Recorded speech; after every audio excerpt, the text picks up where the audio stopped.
тарыхчы эмесмин, акын эмесмин, филолог эмесмин. Депутат болгуча башкача бир көз карашта жүрөт. Ушу 90-жылдары менчиктештирилген объекттерге амнистия жарыялоо. 6 сотка жер сатып алды, бирок мамлекет тартып алып атат менден. Күчтүү өлкөлөрдө эл тың өзүнүн оокатын өзү кылат. Болжу ишик болсо да өз балам деп өзүнүн регионунан бирөөнү шайлайт экен макул. Бул мыйзам долбоор ким иштеп чыгып, ким тарабынан түртүлүп жатат? Сен кимге колдогон үчүн сен бийликти колдойсуң же кимге каршы чыккан үчүн сен бийликке каршысың да. Мен Ошондой оппозициянын калыптанышына кандайдыр бир тоскоолдуктар болуп жатабы? менде андай позиция жок. Жакшыбы, жаманбы эмес, негизи эле ушинтип өзгөртүлө берүүсү. Идеалдуу түрдө 100% боло болсо да негизги салыктардан бошотулган. Ортодон чоң акчалар, келишимдер керек. Аны албетте лидер чечиш керек. Эми лидер дегенде ал президент болушу мүмкүн, премьер-министр болушу мүмкүн.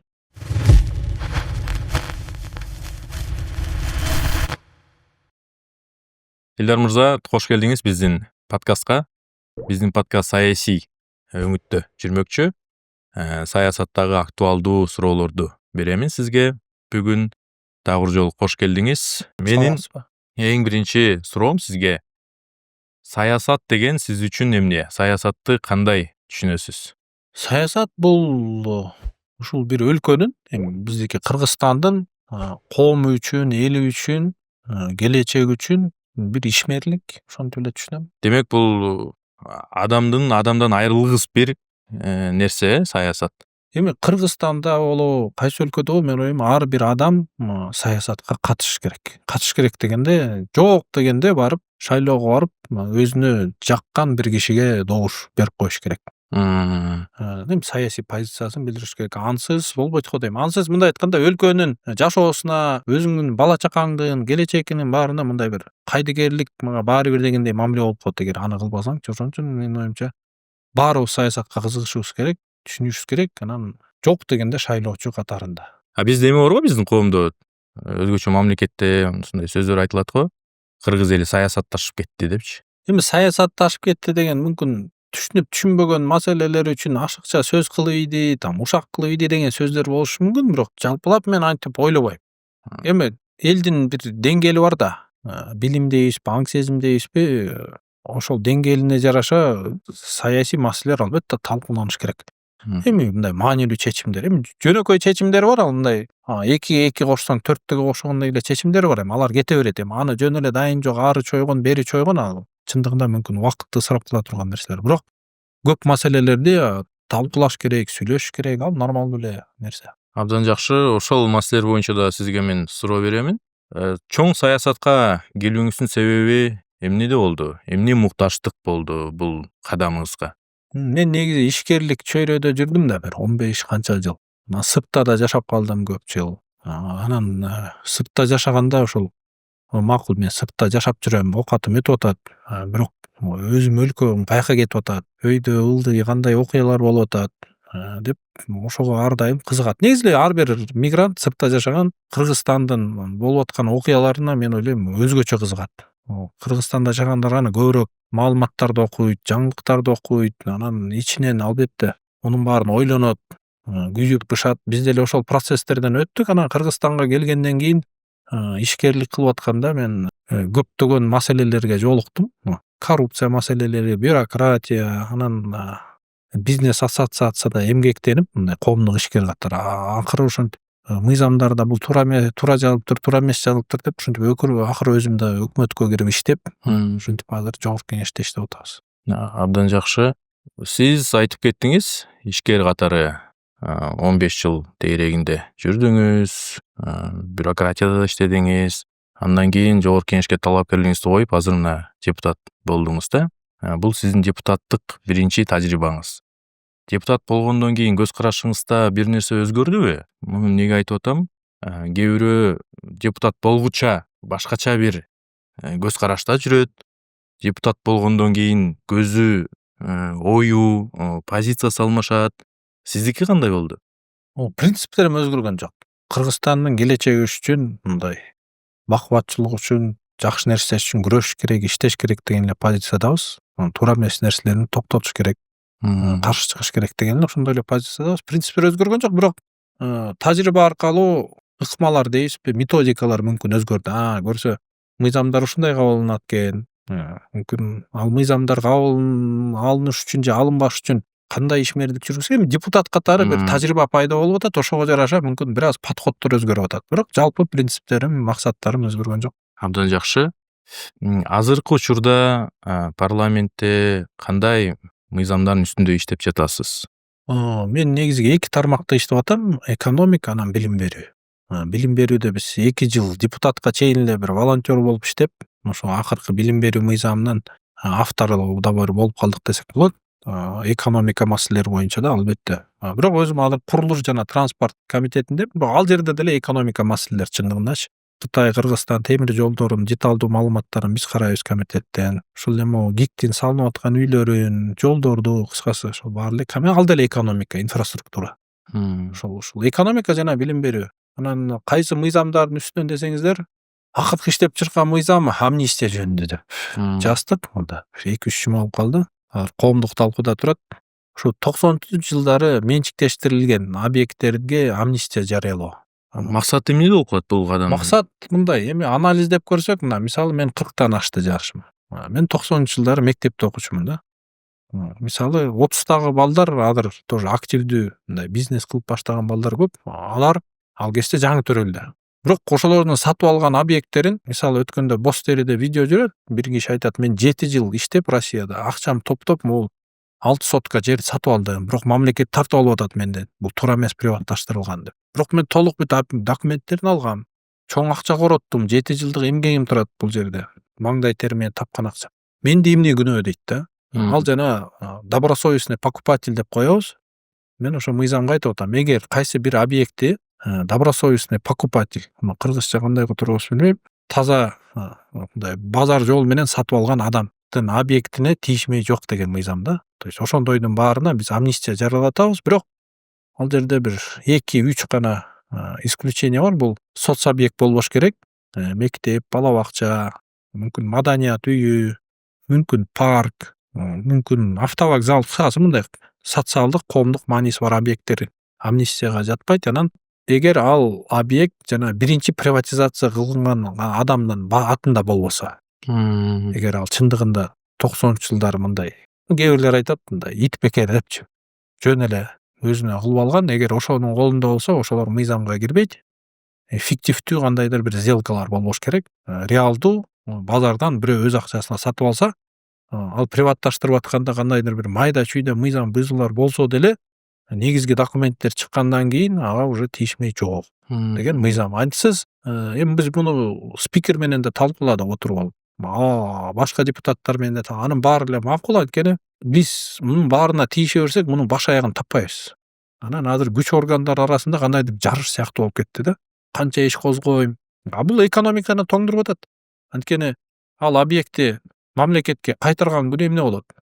Мына кечээ бир топ балдар менен отуруп чай ичип калсак, алар салыштырып атат. Бир канча объектти айтып атат. Бул иштеп аткан, ишкер иштетип, 100 кишиге, мынча кишиге жумуш айлык төлөп аткан, аренда төлөп аткан, бюджетке көп салык төлөп аткан. Азыр мамлекет алып алды, турат дейт. Эчтеке жок. Ким утулду дегенде акыры биздин эл утулду, экономика утулду. То есть демек биз өзүбүз экономикабызды тоңдуруп басаңдатып атабыз. Анан жалпысынан көп эле кишилер келип атат, туура бул өзүбүздүн экономикабызга, өзүбүздүн ишкерлерге каршы чыккан. Бул азыркы аткаруу бийлигинин саясатына каршы келбейби сиздин сунушуңуз? Жок. Аткаруу бийликтин бир топ өкүлдөрү менен сүйлөштүк. Жогорку жетекчилердин деле кабары бар. Негизги логика туура деп эле колдончу. Негизи азыр көрүп жатпайсызбы? Негизи эле улутташтырылган кадамдар биздин мамлекетте өтө көп болуп жатат. Өзгөчө ошол бир аргументке таянып, 90-жылдары бул адилетсиз өткөн, ошол себептен биз муну мамлекетке, элге кайтарып жатабыз депчи. Демек сиз негизи эле ушундай саясатка, кандай десем, мындай туура эмес көз караштасыз. Бул туура эмес, бул мен ойлойм бул нормалдуу көз караш. Анткени биз 90-жылдары чындыгында жаш эле болчубуз да, мектепте окуган эле балдар болчубуз. Эмне болгону менде деле толук кабарым жок. Ким кандай жол менен эмнени приватташтырган. Мүмкүн улуу мундарда бар. Бирөө чындыгында мүмкүн өзүнүн бийлигине, бир нерсене таянып чоң объекттерди алып алган.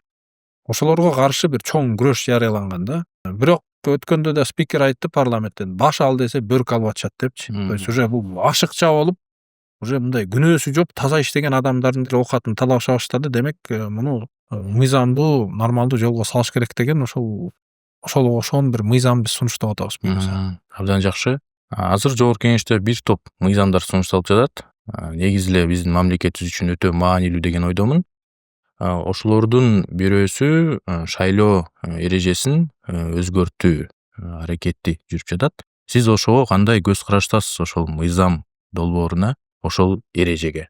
Бул мыйзам негизи бизде жогорку кеңеште 2-3 версия талкууланып аткан. Эми мындай официалдуу түрдө чыга элек, бирок көп депутаттар деле байкасам азыркы мыйзамга жагат көбүнөчү. Мага деле азыркы мыйзам жагат. То есть сен бир адамды өзүңдүн жашаган жериңен шайлайсың, бир мандатты отуртуп. Анан бирөөнү мүмкүн сенин жериңде жашабайт, бирок анын идеялары, мүмкүн анын бир кылган иштери сага жагат. То есть сен партийный тизме менен да бирөөнү шайлайсың, анан мандаттуу. Мен ойлойм азыркы мыйзам негизи өзү оптималдуу депчи. Бул жерде мындай эки жак кызыкчылык деген эске алынган, балансталган мыйзам деп. Бирок азыр башка версия мыйзам бизге келип атат. Мандаттуу округтан 3 кишини тандайсың деп. Эми ал да бир сурап талкууланат менин оюмчачы. Убакыт көрсөтөт. Эми добуш аркылуу чечилет акыры. Негизи ошондой мыйзам долбоорунун өзүнүн кандай тобокелчиликтери бар, ошондой эреженинчи? Сен өзүң жериңен бир жаккан кишиге добуш бересиң, бирок башка жерде жашаган сага жаккан кандидаттын добушун бере албай каласың. Анан ал уже бийликке эме утуп алган кандидаттар дагы көбүнчө өз округуна гана байланып, ошол округдун гана маселелерине мындай чектелип калат да. Жалпысынан Кыргызстандын саясий келечеги үчүн бир чектөө сыяктуу болуп калат да. Бул мыйзам долбоору ким иштеп чыгып, ким тарабынан түртүлүп жатат? Эми бир канча депутат автор катары жүрөт. Президент дагы бар деп айтып атышат го, ошого кандай көз караштасыз? Менде так маалымат жок, бирок негизи бир канча топ кишилер иштеп чыгып атышат. Анан дагы негизи 2-3 версия мыйзам бар болчу. Алар пока бул сунушталып атат. Калган талкуу учурунда чечилет деп ойлойм. Негизи эле 30 жыл ичинде бизде ушундай фундаменталдуу эрежелер, принциптер тез өзгөрүп жатат го. Башкаруу формасын айта турган болсок, президенттик, аралаш, парламенттик, кайра президенттик, шайлоо эрежеси тез өзгөрө берет. Ошонун кандай тобокелчиликтери бар биз үчүнчү? Тез ушинтип өзгөртө бергендинчи. Бир эреже менен жашабастан. Бир эреже менен жашап, бул эреже так бизге жакшы келечек алып берет деп гарантия бере албайт да эч ким. Анан негизи саясий процесстер, өзгөрүүлөр булар узак мөөнөт алат да. Парламентаризм бутка туруш үчүн көптөгөн жылдар керек. 5 жыл деле жетпейт, 10 жыл деле жетпейт, мүмкүн 20 жыл керек, мүмкүн андан көп деле убакыт керек. Бул мен мындай деп ойлойм да. Мисалы сен үй бүлөдө бир атасың, сенин бир канча балаң бар. Сен ошо балдарды жакшы чоңойсун, бутка турсун дебеш үчүн так айтып турасың. Мону кыл, тигини кыл депчи. Чоңойгондо бир күнү барып алар өзү менен өзү оокат кылат да. Анан бирөө өзүнчө оокат кылганын билиш керек, үй бүлө болуп. Мен деле ошо парламентаризм менен президентствону ушинтип салыштырам да. Парламентаризмде биз жергиликтүү бийликтерге көбүрөөк мындай полномочияларды беребиз. Депутаттарды шайлап эл, депутаттар мүмкүн айыл өкмөттү, мэрди шайлагыла. Өзүңөр оокат кылганды үйрөнгүлө деп. Анын чындыгында башында билбейт да эч ким. Туура эмес кишилер шайлап алат. Бирөө алдайт, бирөө урдайт, бирөө иш кыла албайт. Бирок эл бара-бара үйрөнөт. 1, 2, 3, 4 циклдан кийин уже эл түшүнөт. Мондайды шайласак, анан депутаттар туура кадрды шайласа, бирок бул узак мөөнөт алат. Анан кээ бир кишилердин сабыры жетпей кетет бугачы. Ята бул болбойт экен система. Кайра эле бир ишин билбеген бирөөнү шайлап койду, анан болбойт. Үстүнөн так билген адамдар борбордон эле айтыш керек экен. Ким бийликке келиш керек. Ооба, ал жол мүмкүн кыска так көрүнөт, бирок бар эл өзү менен өзү оокат кылганды үйрөнүш керек. Танкенде Бишкекте отуруп алып, кайсы айылда эмне проблемалар бар, анан баарын сенден акча сурай берген, өзү да бир мындай процесс эффективдүү эмес деп ойлойм да. Башында чыдаш керек. Ошол эле мен билген көп өлкөлөр, Финляндия, Швейцария болобу, көп өлкөлөрдө жергиликтүү бийлик күчтүү өлкөлөрдө, парламентаризм күчтүү өлкөлөрдө эл тың өзүнүн оокатын өзү кылат. Борбордо отурган бийлик жанагындай майда чүйдө менен баш оорубайт. Майда чүй дегенде ушу жергиликтүү маселелерди эл өзү эле чечет. Борбордо бийлик чоң маселелер менен алышат.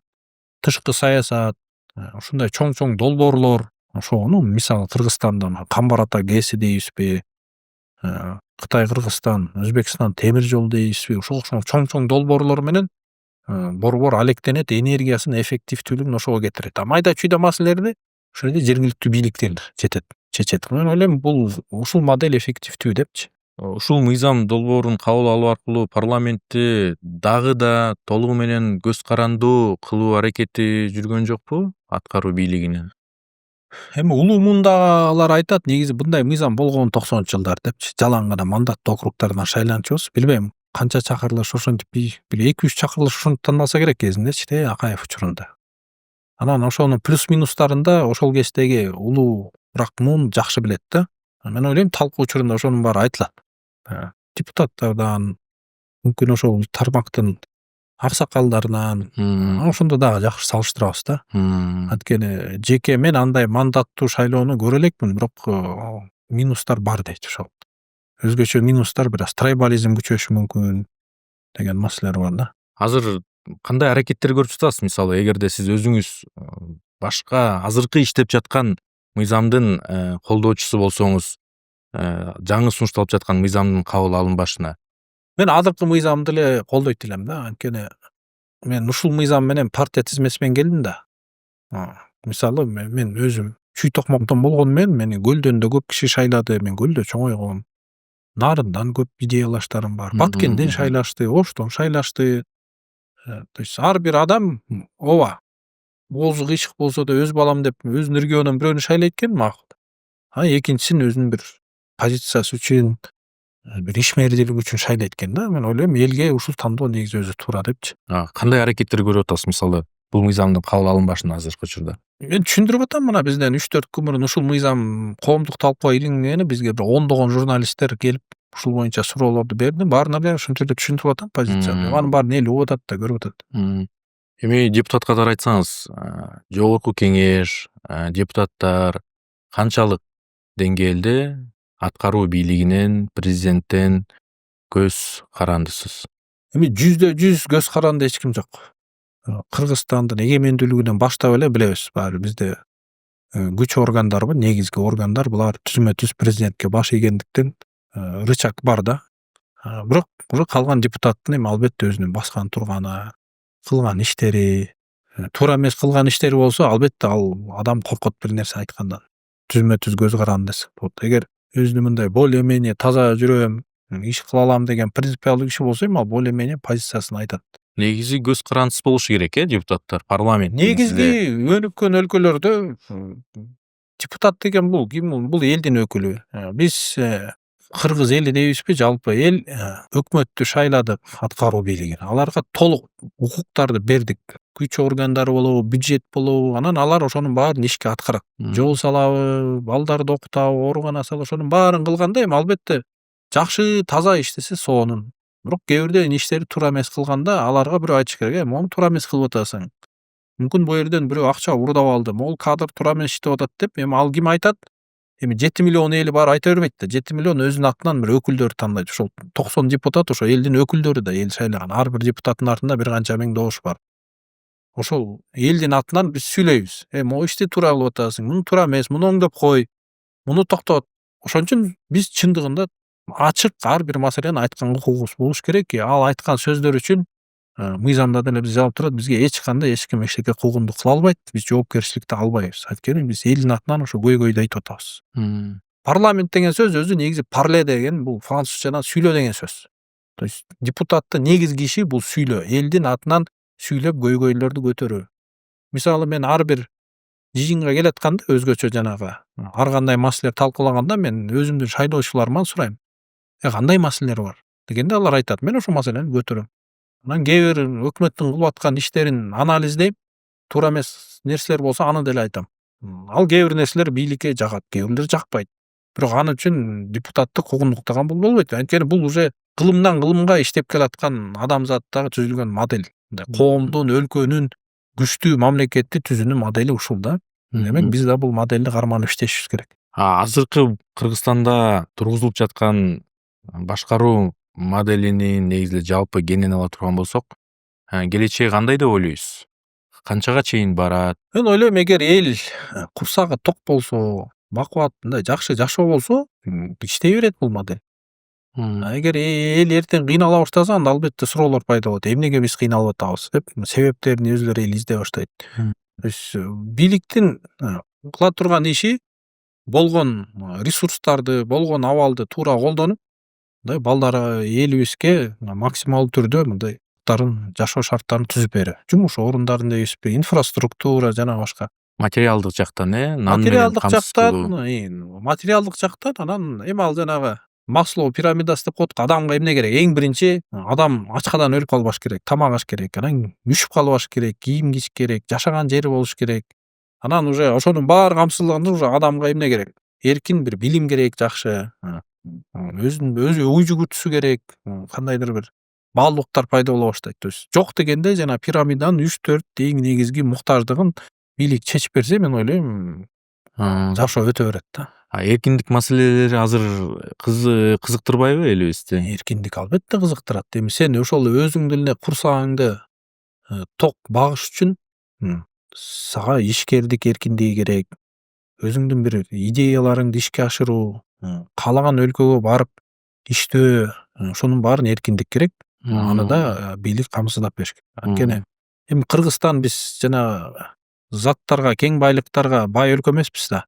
Бизге салыштырмалуу мындай аз эле деп койсок болот. Биздин тапкан оокатыбыз бул биздин кылган ишибиз. Биз күнү түнү иштеп аракет кылсак, биз ошондо акча табабыз, үй бүлөбүздү багабыз, өнүгүп өсөбүз. Ал үчүн албетте эркиндик керек. Саясий эркиндик барбы азыр? Эми саясий эркиндик дегенде шайлоодо албетте саясий эркиндик бар. Каалаган адам бар, каалаган президентке болобу, депутатка болобу добушун бере алат. Мыйзам каралган. Бирок Мыйзам да бар, бирок эл Реалдуулук канчалык колдонот, ал башка суроо да. саясий эркиндик дегенде мындай реалдуулукту ала турган болсок, азыркы учурда оппозициялык маанайда болгон депутаттарга, активисттерге болгон мамиле жөнүндө айтып жатам да, бийлик тарабынанчы. Эми азыр мындай чоң деле оппозиция жок го деймиз да Кыргызстанда.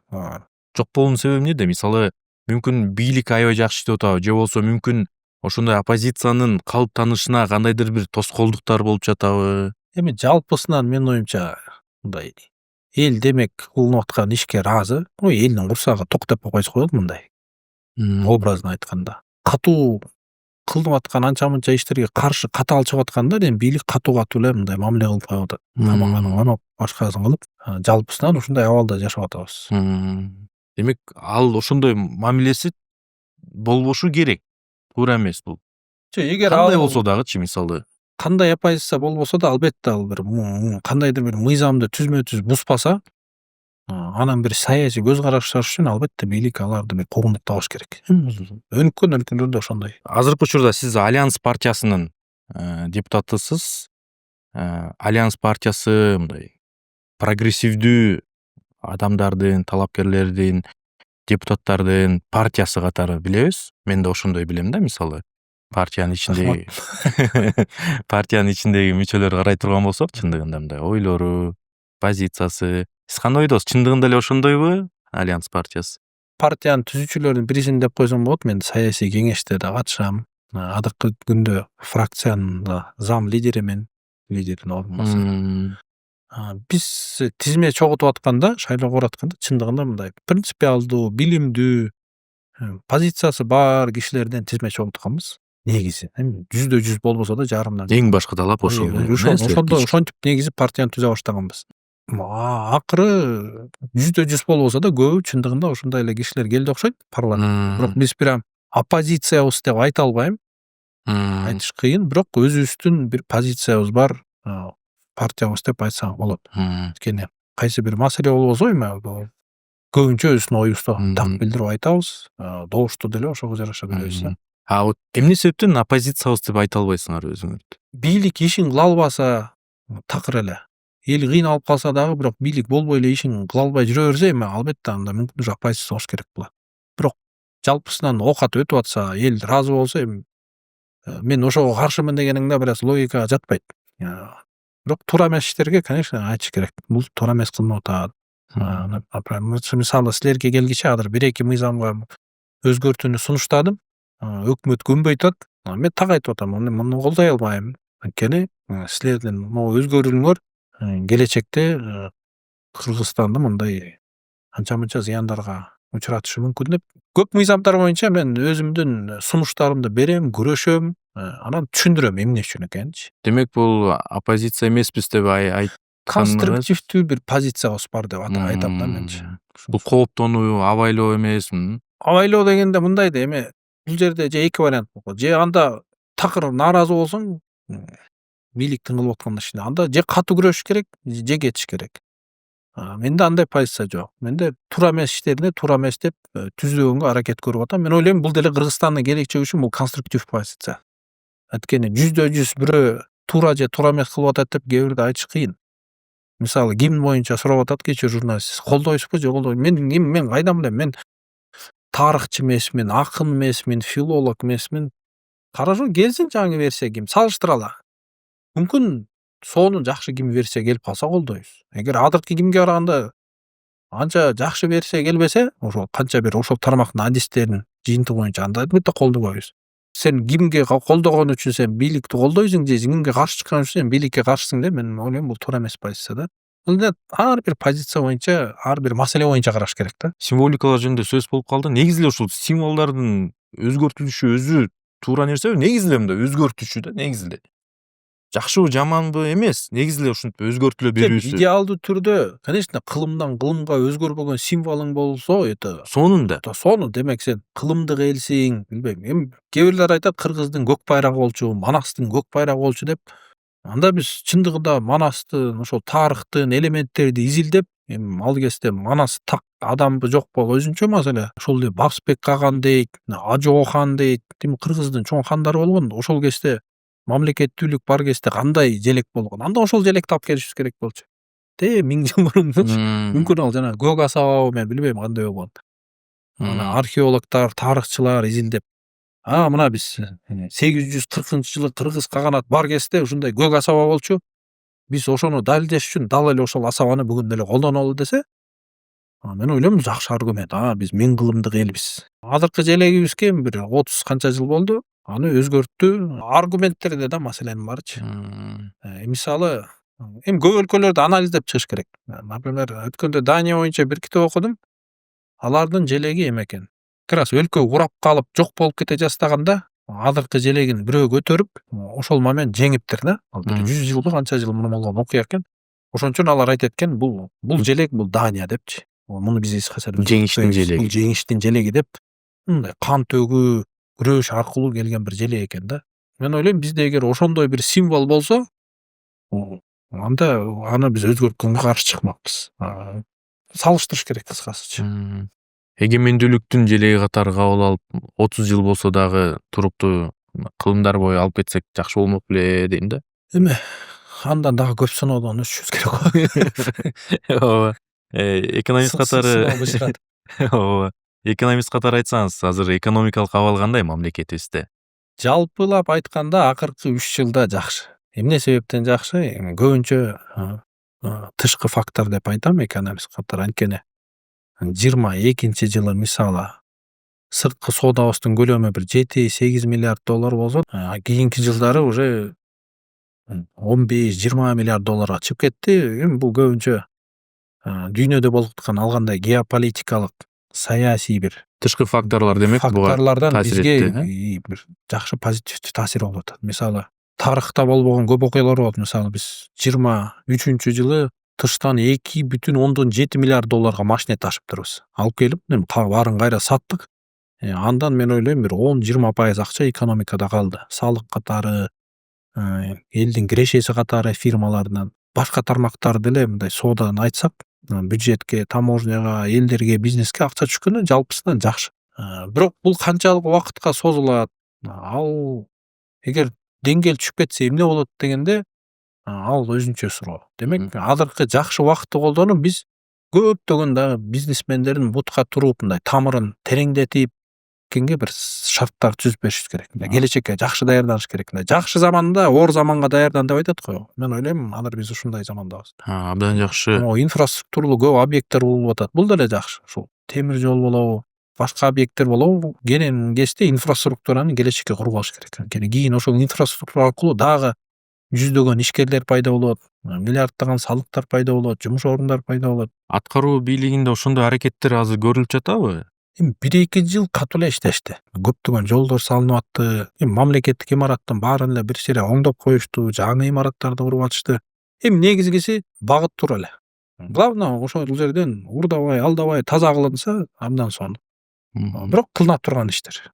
Сиз Алмазбек Атамбаевдин учурунда экономика министринин орун басары болуп иштедиңиз, ошол учурда. Азыр депутатсыз. Ошол учур менен азыркы учурду салыштыра турган болсок, кандай өзгөчөлүктөр бар? Экономика жагынанбы же саясат жагынан? Экономика жагынан, саясат жагынан мындай кенен анализ. Саясат жагынан айтсак, эми албетте ал кезде парламенттин полномочиясы кыйын эле күчтүү болчу. Бизди каалаган депутат каалагандай урушчу ал кезде өкмөттү. Сиз да трибунадан бир айткан сөзүңүз барбы ошол учурда, бир катуу жооп берген? Эми катуу деле жооп берген болом. Эмне деп айттыңыз эле ошондо? Мен айткам, мамлекет чарбачылык иштерди кыла албайт. Чарбачылык мындай бизнести бизнес эле кылыш керек. Мамлекет ал тарапка терең кирбеш керек деген. Мен азыр деле ошол позициядамын. Эч кандай өзгөргөн жок. Муну мен айткан эмес, муну көптөгөн атактуу экономисттер айткан. Акыркы кылымдарда деле, 13-кылымда деле күчтүү бир экономист болгон. Ошол жанагы ислам өлкөлөрү күчтүү кезде, жана арабский халифат кезде күчтүү бир экономист изилдеп, Ибн Халдун. Ошондо айткан, если мамлекет бизнестин ишине кире баштаса, ишкерлер кыла турган ишти кыла баштаса, ал ишкерлер мамлекет менен эч качан атаандаштык кыла албайт. Анткени мамлекетте мыйзамда да ошол айтат, эрежени да ошол айтат, анан ишти да өзү кылса, уже ишкерлер ар талмактын ишин кылгысы келбей калат.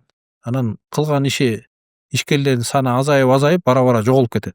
Мамлекет бул ишкер болбогондуктан узак мөөнөттүү күнү түнү ал бизнес үчүн эч качан иш кылбайт. Анткени мамлекетте мындай айтканда атаңан калган жумуш беле деген сөз бар го. Мамлекеттин ээси жок, ал улам кызматка татыктуу адам коюла берет, бирок ал узак мөөнөттүү бир бизнес чечимдерге барбайт да. Ошон үчүн ал мамлекеттин иши башка. Ал адилеттиктү орнотуу, эрежелерди орнотуу. Кимге орнотот? Ишкерлерге, элдерге. Алар иш кылыш керек. Конфликт интересов болуп кетет. Жалпысынан ошол Ибн Халдун айткан, акыры бул экономиканы алсыздатып, акыры бюджетке да алсыздатып, мындай көп зыянга алып келет депчи. Негизи мамлекет чарбачылык иштерге кирбеш керек. Азыр деле анализдек көптөгөн өлкөлөрдө кайсы жерде мүлктүн коопсуздугу, адилеттүүлүк, мамлекет мындай өзүнүн функцияларынан аша чыкпаган өлкөлөрдө экономика күчтүү. Азыр президенттин иш башкармалыгына толугу менен ишкердик функциясы өтүп кеткендей сезилип жатат да мага. Жок, мен антип айта албайм, анткени эми көбүнчө бул мамлекет азыр кайсы ишке киришти? Бул ГИК. Бул жанагындай үйлөрдү куруп атышат, мамлекеттик ипотекалык компания. Ал жерде биздин элдин саны 2 эсе өстү 30 жылда. 3-7ден азыр кечээ 7-3 миллионго чейин чыгыптыр элдин саны. Бирок биз ушунча убакытта мындай тез үйлөрдү курганга үлгүрбөптүрбүз да. Ошон үчүн ал жерде бир дефицит пайда болду. Ошол дефицитти кыска мөөнөттө жабыш үчүн ГИК иштеп атат. Көп региондорго үйлөр сала баштады. Бул жакшы, бул. Бирок жеке ишкерлерге да албетте мешайт этпеш керек. Анткени мамлекет баары үчүн үй кура албайт. Ал кайсы бир тармак үчүн курат, жанагындай узак мөөнөттүү кредиттерге муктаж, такыр үйү жок.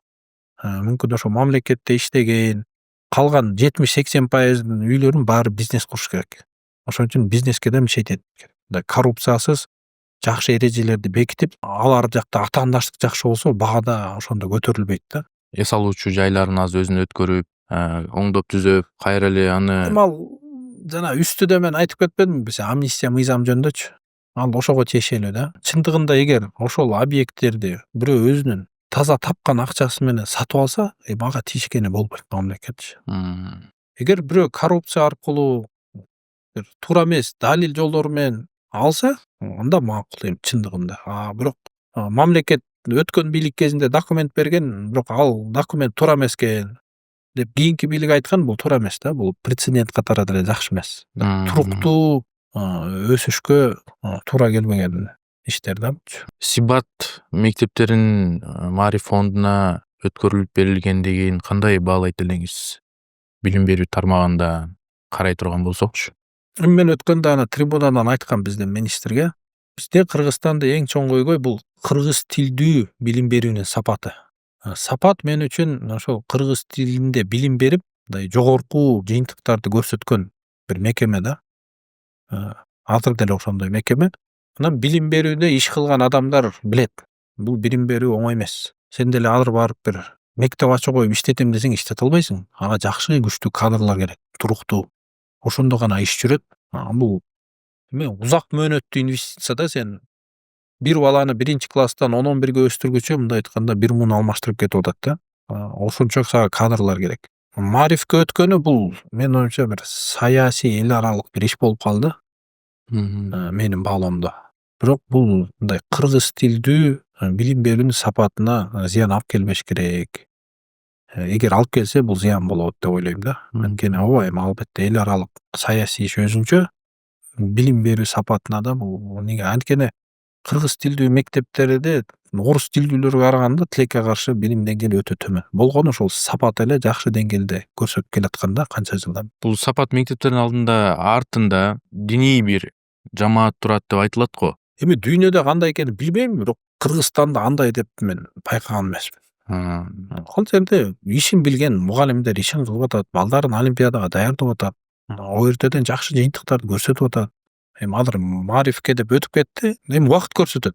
Негизгиси ошол билимдин сапаты жоголуп кетпеш керек. Негизи эле Кыргызстанда башка өлкөлөр, башка жамааттар мектеп ачышына кандай көз караштасыз? Мисалы, Орусия келип мектептерин ачып атат, түрктөр келип мектептерин ачып атат.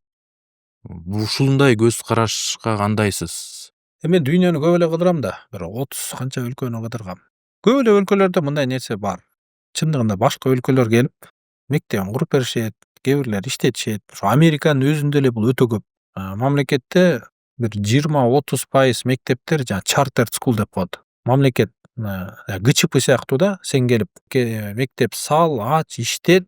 Биз бир окуучу балага мынча сом бөлүп беребиз. Бирок текшерүүлөр өтө катуу. Комиссия келет. Биринчи курулуштун сапатын башынан аягына чейин катуу текшерет. А жерде мектеп салыш оюнчук эмес, кыйын. Анткени балдарга зыянсыз жакшы бир атмосфера түзүлүш керек. Экинчиден, кадрлардын составын, курамын катуу текшерет. Анан кийин уже балдардын билимин да текшере баштайт да. Эгер ошонун баары өлкөнүн ичинде мыйзамдарга баарына туура келсе, сага эч ким тийишпейт. Эгер кандайдыр бир өлкөнүн кызыкчылыгы үчүн, билбейм, мүмкүн менталитетке өтө терс келген бир нерселер болсо, албетте андай мектептерди ал жаап деле салышы мүмкүн. Кыскасы, зыяны тийсе, андай нерселерди токтотуш керек мамлекет. Зыяны тийбесе, негизги функциясы билим берүү болсо, жакшы сапаттагы билим берсе, пожалуйста, иштете берсин. Тиги Трамп Америкага бийлигине келип, билим берүү министрлигин жоюу идеясын айттыбы же жоюп салдыбы, так маалымат жок.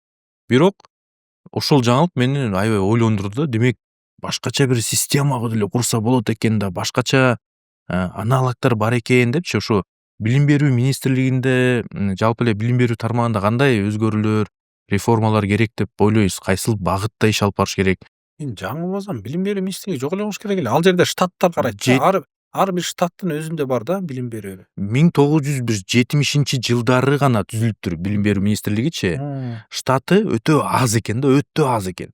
Анан ошону кайра Трамп келип жоёбуз деди да. Эми Америкада күчтүү бир идеолог дейбизби, жана Фридман деген киши болгон. Анын китебин мен толук окуп чыккам 50-60 жылдары. Ал ошо китебинде именно билим берүү боюнча бир китеп жазган да. Мамлекет билим берүүгө киргизиш керекпи же киргизишпеш керекпи деп, анын негизги позициясы киргизишпеш керек деген. Коом өзү чечсин деп. Бирок ошо китептин күчү менен азыркы ошо Америкада чартер скуллар түзүлүп кеткен окшойт. Анан негизи эле билимди көбүнчө ошо муниципалдык, жергиликтүү бийлик көзөмөлдөйт да. Ортодогу бийлик көп деле карабайт. Эми Америкада деле негизи бул 50 штат, 50 өлкө сыяктуу да. Ар бирөө өзүнүн билимин өзү карайт.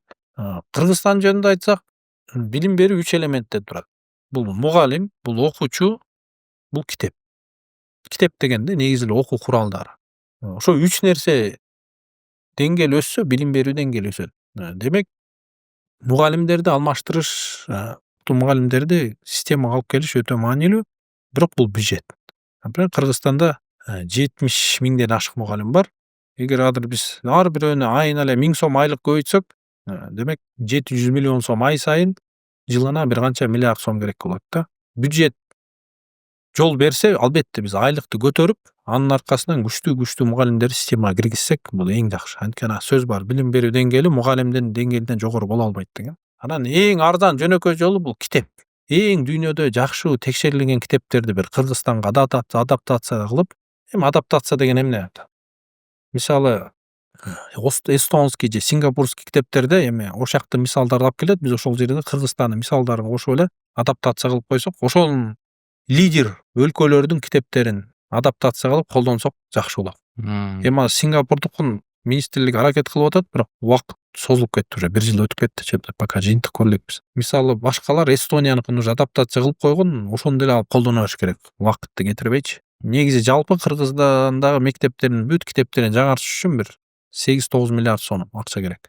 Анан окуучу деп айтабыз, эми окуучу бул уже ата-эне, көчө, психолог, бул акыркы жумада болгон жаман окуялар мектепте, ошонун баары бул окуучу деп айтсак болот. Ал ошол чөйрө да. Имараттар, ошонун баарында, конечно, оңдош керек. Жеке мектеп ачуу шартын жеңилдетсе жакшы бир. Эми жеке мектеп бизде Кыргызстанда жеңилде деп деле айтсак болот. Мындай бирөө лицензияны албай калды деген деле мен уга элекмин. Ачам дегендер ачып эле иштетип атат. Бирок бул чоң акча, ачыш оңой эмес. Миллион доллар акча керек ал мектепти ачыш үчүн. Ал чоң имараттар, анын баарын ремонттош керек, жабдыкташ керек. Анан кийин сен билим берүү сапаты аркылуу ошака окуучу тарта аласыңбы, тарта албайсыңбы, коллектив түзө аласыңбы, оңой эмес өзү бизнес катары. Мамлекет тараптан эч кандай каршылык жок. Салыктардан деле 100% болбосо да негизги салыктардан бошотулган. Болгону ал жерде 2 салык төлөнөт. Социалдык төлөмдөр, сатуудан төлөмдөр деп коет. Мурун ал деле 0 болчу, бирок жаңы салык кодекс киргенде мурун без нал 0 болчу, нал канча 1% болчу. Азыр без нал деген жок болуп, азыр 4% баары төлөп калды да. Шайлоо жакындап калды, парламенттик. Алдыга кандай максаттарды коюп жатасыз? Мүмкүн аткаруу бийлигине баруу планыңыз барбы, оюңуз? Жок, андай план жок. Шайлоого эле даярданабыз буюрса. Кайра эле жакшы бир позициялары туура келген адамдар менен команда болуп эле шайлоого барганга. Альянс партиясынан элеби? Эми бул кайра эле баягы мыйзамга такалып атпайбы? Эгер азыр мыйзам өзгөрбөсө, мүмкүн альянс менен эле кайра барабыз. Мыйзам өзгөрсө, эми көрөбүз деп жашоо көрсөтөт. Менин акыркы суроом сизге. Элестетели, колуңузда абсолюттук бийлик бар. Мындайча айтканда президенттиңиз да, президент болдуңуз. Эми ар бир саясатчынын максаты президент болуу го дейм. Орусча айтканда плох тот солдат, который не хочет стать генералом дегендейчи. Ошондой сиздин колуңузда мүмкүнчүлүк бар. Эң биринчи чечимиңиз кандай болмок? Эмнеден баштамаксыз? Мен бул суроого жооп берип койдум да жогорудачы. Мен мындай айтканда, ар бирөө өзүнүн оокатын тың кылып келе турган шарттарды түзмөкмүн. Жергиликтүү бийлик болобу, бизнес болобу, жөн эле эл болобу, ар бирөө өзүнүн келечеги үчүн эмгектенип, жакшы билим алып, анан бир бакубатчылыкка жеткенге бир шарт түзгөнгө күнү түн иштемекмин. Болгону ошол да. Эң башкы нерсе ошол деп эсептейсиз, демек. Анткени жакшы иштеп аткан система, ар бирөө келечеги үчүн күнү түнү эмгектенип атса, ал уже өсө турган система так эле. Сен ошондой шартты түзүп алсаң, сен анда мындай айтканда анда жакшы иштедиң деген ошол да. Чоң долбоорлор бар, инфраструктура, албетте аларды ишке мамлекет ашырыш керек. Ал үчүн ортодон чоң акчалар, келишимдер керек. Аны албетте лидер чечиш керек. Эми лидер дегенде ал президент болушу мүмкүн, премьер-министр болушу мүмкүн. Жалпысынан негизги 80-90% ишти эл өзү кылыш керек. Ошого бир шарт түзүп бериш. Абдан жакшы, чоң рахмат сизге. Ишиңизге ийгилик каалаймын. Буюрса дагы подкастыбызда күтөбүз сизди.